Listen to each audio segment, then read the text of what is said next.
Good evening and salutations, my YNR fans.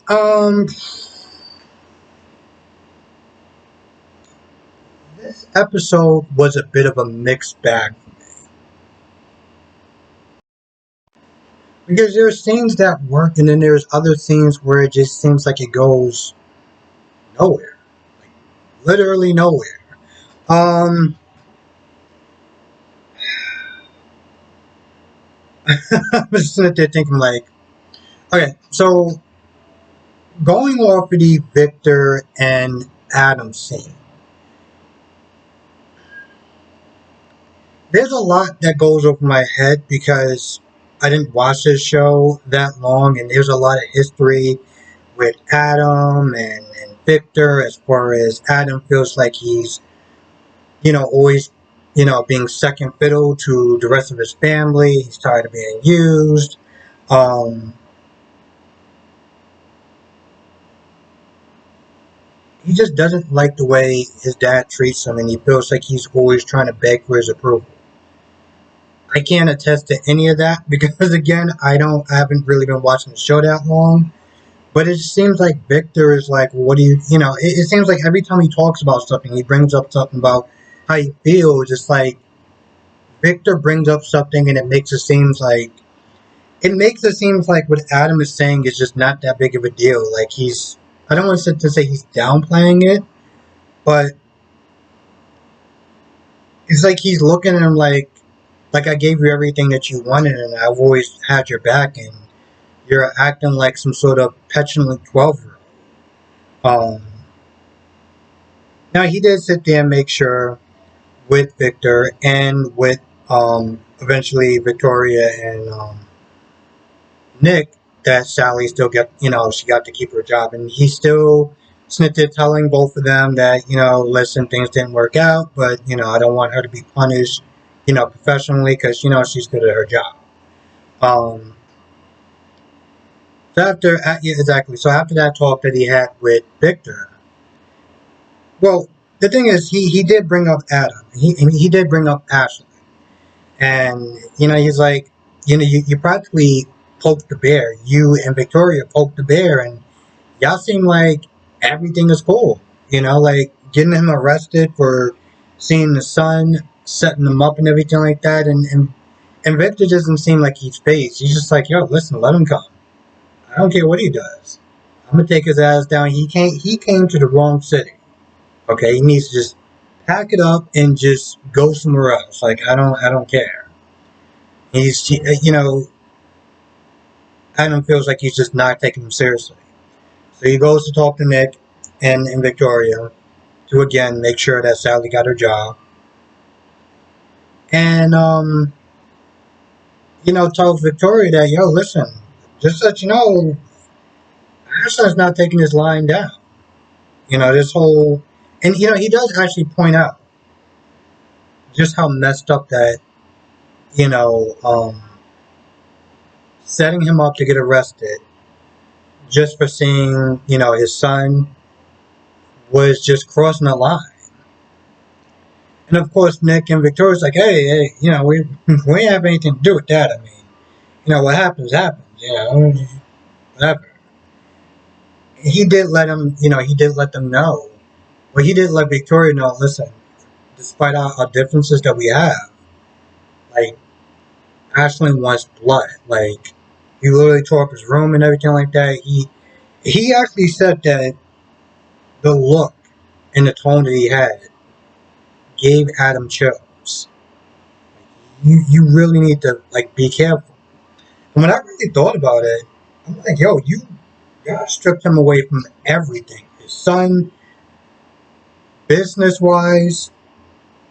Oh, and also you took $2.5 million or stole money out of his account. I don't exactly remember how much, but stole money out of his account. So that is not going to just go unnoticed. Like that's not going to go just unanswered. When he left, because Victoria and Nick was already having a conversation um, about Adam, and of course Nick was sitting there giving them praise or whatever, sitting there saying, hey, listen, maybe he broke up with her so this way she can keep her job. And Of course, Victoria kept downplaying everything. I mean, like, oh, well, he's very self-serving, and it's always about competition with him, and just not really giving him the benefit of the doubt. Um, so when he left, Victoria didn't even take what he said seriously. Like, oh, let's not get that he gets upset. He may get a little bit ruthless, but he's not going to hurt me or anything. Yeah, yes, we are, because it's not like he didn't take a ton of money out of his account and then embarrass him and then had stuff leak on a podcast, just outing him to the world and making sure that he can't do business or anything. You literally stripped this man bare, and you're acting like it's just not a big deal. And that's what she's acting like. She's like, "Oh, he's not gonna hurt me or anything. I'm fine. No, I got security and everything. I'm good. Don't worry. I'm not gonna let him just run me out of town." Okay, boo.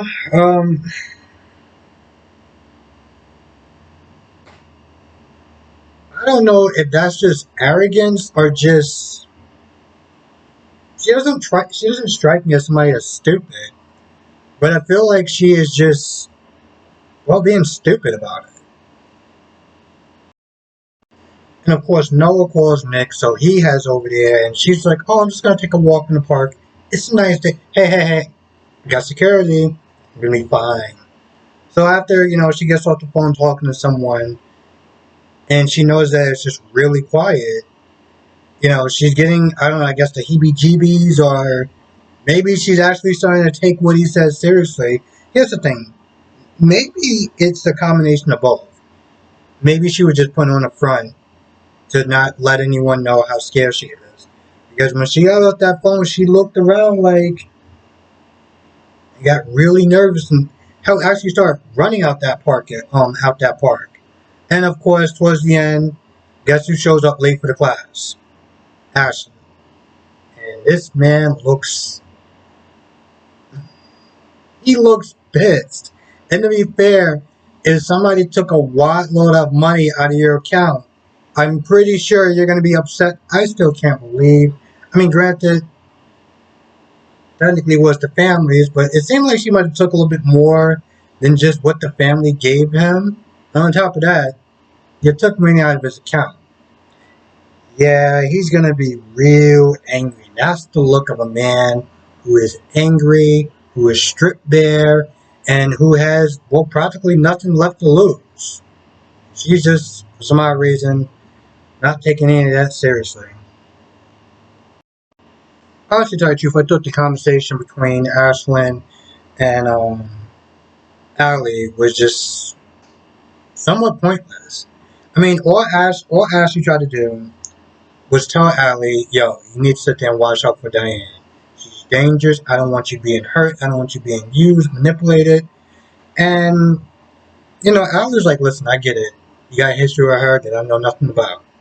But I don't want to be caught up in whatever war drama y'all got going on with her. I'm just here trying to do my thing, and things are sweet. So I kind of want to keep it on the sweet side.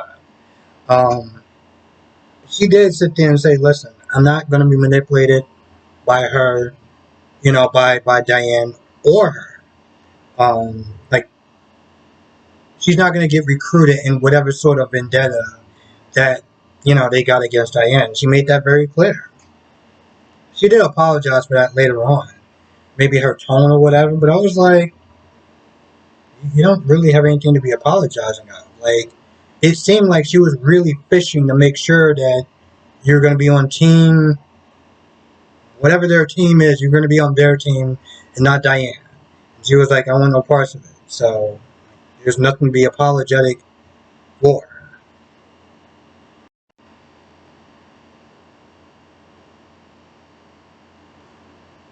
Phyllis and Jack had a very awkward run-in together.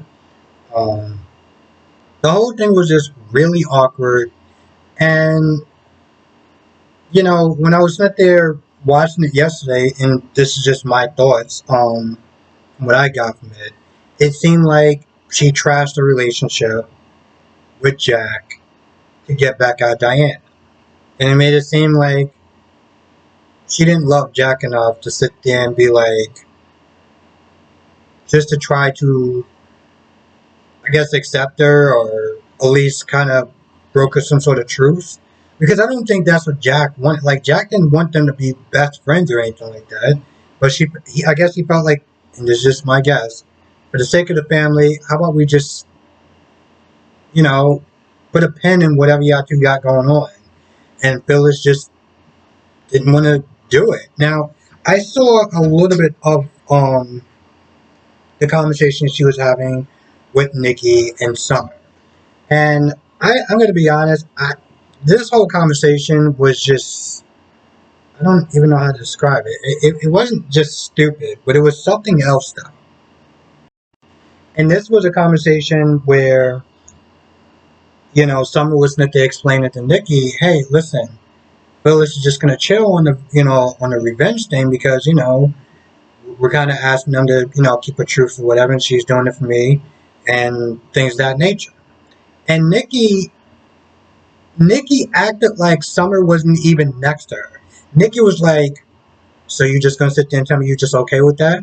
You just gonna sleep with that? You just gonna act like what Diane didn't matter?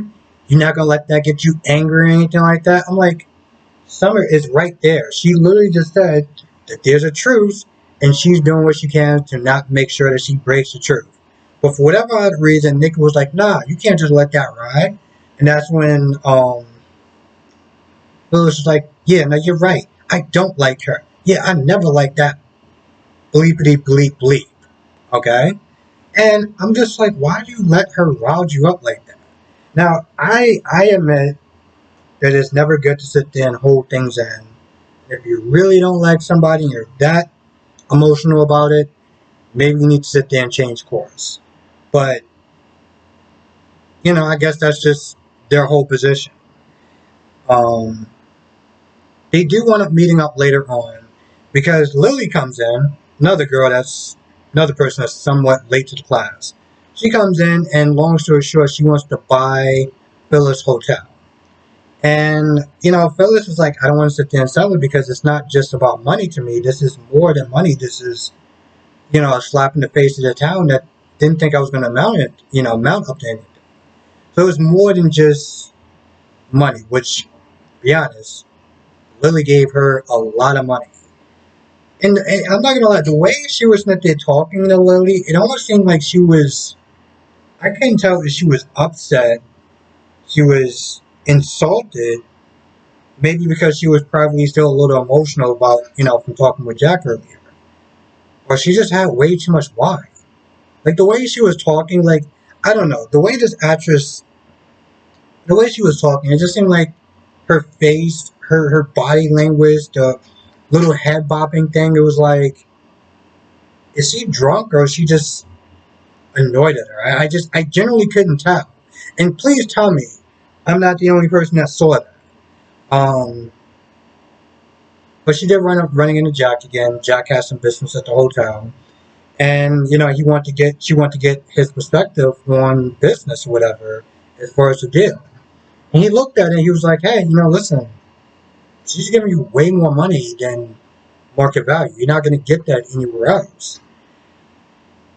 They started talking about Diane, and she said something along the lines of, I don't want you to sit there and think my vendetta for Diane didn't mean I didn't love you, whatever. She also talks about how she is going to be, I was about to say leaving Salem. She's going to be leaving Genoa City. And I'm like, what? What do you mean? What do you mean you're leaving?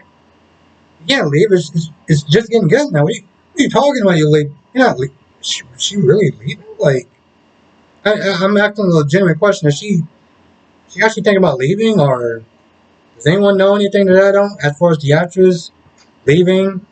Because the position towards Nina on General Hospital is already filled. So it took a while for people to accept her as the new Nina, but we're on board now. So sorry, you can't go there.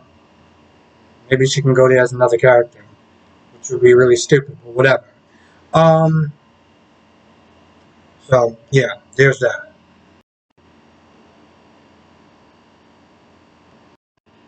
The conversation with Noah and Sharon was, I don't want to sit there and say dumb because it wasn't as dumb as the conversation with Ali and Jack, but it was somewhat up there. Okay, he was talking about Ali and how much he liked her and how weird it is because apparently he's used to drama and chaos and just people with a lot of baggage. So it was new, but it was nice. And I'm like, what is it with you? What is it with you people that's complaining about, you actually being in a good relationship and you being in a good place in your life? Like, I just, I just, I just like what? You have a pretty girl and a nice job, and you're gonna apparently be going to another nice job. Why are we acting like this is so, like woe is me crap? Um, but Sharon does something tell him to talk to Nick about him leaving the job to pursue some other job or whatever. So yeah, he calls Nick, comes down there, and he's like, "Yo, let's talk in the patio. Yeah, you might want to sit down for this. Listen, the fact that your son is calling you to have a talk is already somewhat, I don't want to say nerve wracking, but it's kind of on the high side of it. So no, let's talk in the patio. What the hell is going on? I think you should sit down. No. I think I should stand at this point. What the hell is going on? Like, I think at that point, because he even said, he was like, all right, I'm pretty sure whatever you're going to sit there and say, I'm not going to like it. Whatever it is. I'm just not going to like this conversation. But it seemed like it was a conversation that was a long time coming, and the fact that it took this long for him to say anything, it's a little odd, you know? I mean, you work with him. This isn't like, well, I don't know exactly how to compare another conversation to this, but it's not like you work with him. At some point, you didn't sit there and think, maybe I should give my 2 weeks notice early. No, no, I'm just gonna avoid him and just hope that I run into him. Yeah, okay, sure. Yeah, I feel like that's pretty much about it. I don't know. I feel like this show, again, and I say this all the time, this show operates on an entirely different energy level than all the others. And granted, that makes sense and it's supposed to be like that, but there's times in the beginning, like even when Nick and Victoria was sitting there talking, they were just talking about Adam, and Nick was sitting there standing up for Adam, and Victoria was sitting there tearing him down. And, the only good thing that actually really came out of their conversation was the fact that they're in a better place with each other. When I first watched this show, she kicked him out of his wedding. I mean, she kicked him out of her wedding. And I'm like, that's your brother right there. Are you kidding me? So it's nice to sit there and see them bonding. But, there's little conversations that they'll have that are just like it wasn't really that interesting. It didn't really go anywhere. Like the conversation between Ashley and Allie didn't really go anywhere. The conversation between Noah and Sharon was somewhat vapid. Like, ooh, whoa, I can't believe you're in a good relationship and you're happy. And you seem like you're not happy about it. Really? I don't know. Stuff like that can sometimes, for me personally, kind of boggle down the episode. Um, and the stuff with Adam and Victor was cool, even though there was a lot of stuff that just generally went over my head. Um, and it really depends on who you ask, because I've seen, when I looked at my comment section, I've seen people really rooting for Adam and really talking about how he's pretty much the underdog compared to the rest of the Newmans. Now, I'm pretty sure if I go on somebody else's page, or I even just go on YouTube or whatever, and I see a clip, there's going to be people that's going to be like, Adam's very self-serving, and, he'll throw his family on the bus, this, that, and the third. He's very ungrateful, yada, yada, yada. And because I haven't really watched the show, even watching the conversation between Victor and Adam was, it wasn't jarring, but it was like I didn't really understand whose side should I be on. You know, like is Adam really being ungrateful? Is his dad really sneaky trying somewhat with him, or has he always just been like, yeah, you're gonna really fight for my attention. Then in the end, I'm just gonna sit there and give it to Victoria anyway. You know, like stuff like that. The little family dynamics is something that I'm still getting used to. Um, so sometimes if I seem like I'm kind of off about some of these reviews, it's like I don't really, I don't really know where to go as far as who I should review, who I should be, who I should be rooting for, and who I should be like, bro, listen, it's not that big of a deal, or you're a victim, you're a dick to your son. Um, so yeah, with that being said, I think that's actually about it. I want to thank everyone for watching. I know this review came out kind of late. I gotta get a better schedule. I don't mean like a better schedule, but I mean like I slept way too late today. Like I was so tired yesterday, and I'm surprised I actually did all four of them. That the only reason why I actually got out of bed was because I was hungry. Like I was just that tired. Um, I feel like that's about it. Anyway, with that being said, I'm gonna go. I want to thank you for watching. Be safe. Let me know what your thoughts are in the comment section below, and I'll see you in the next video.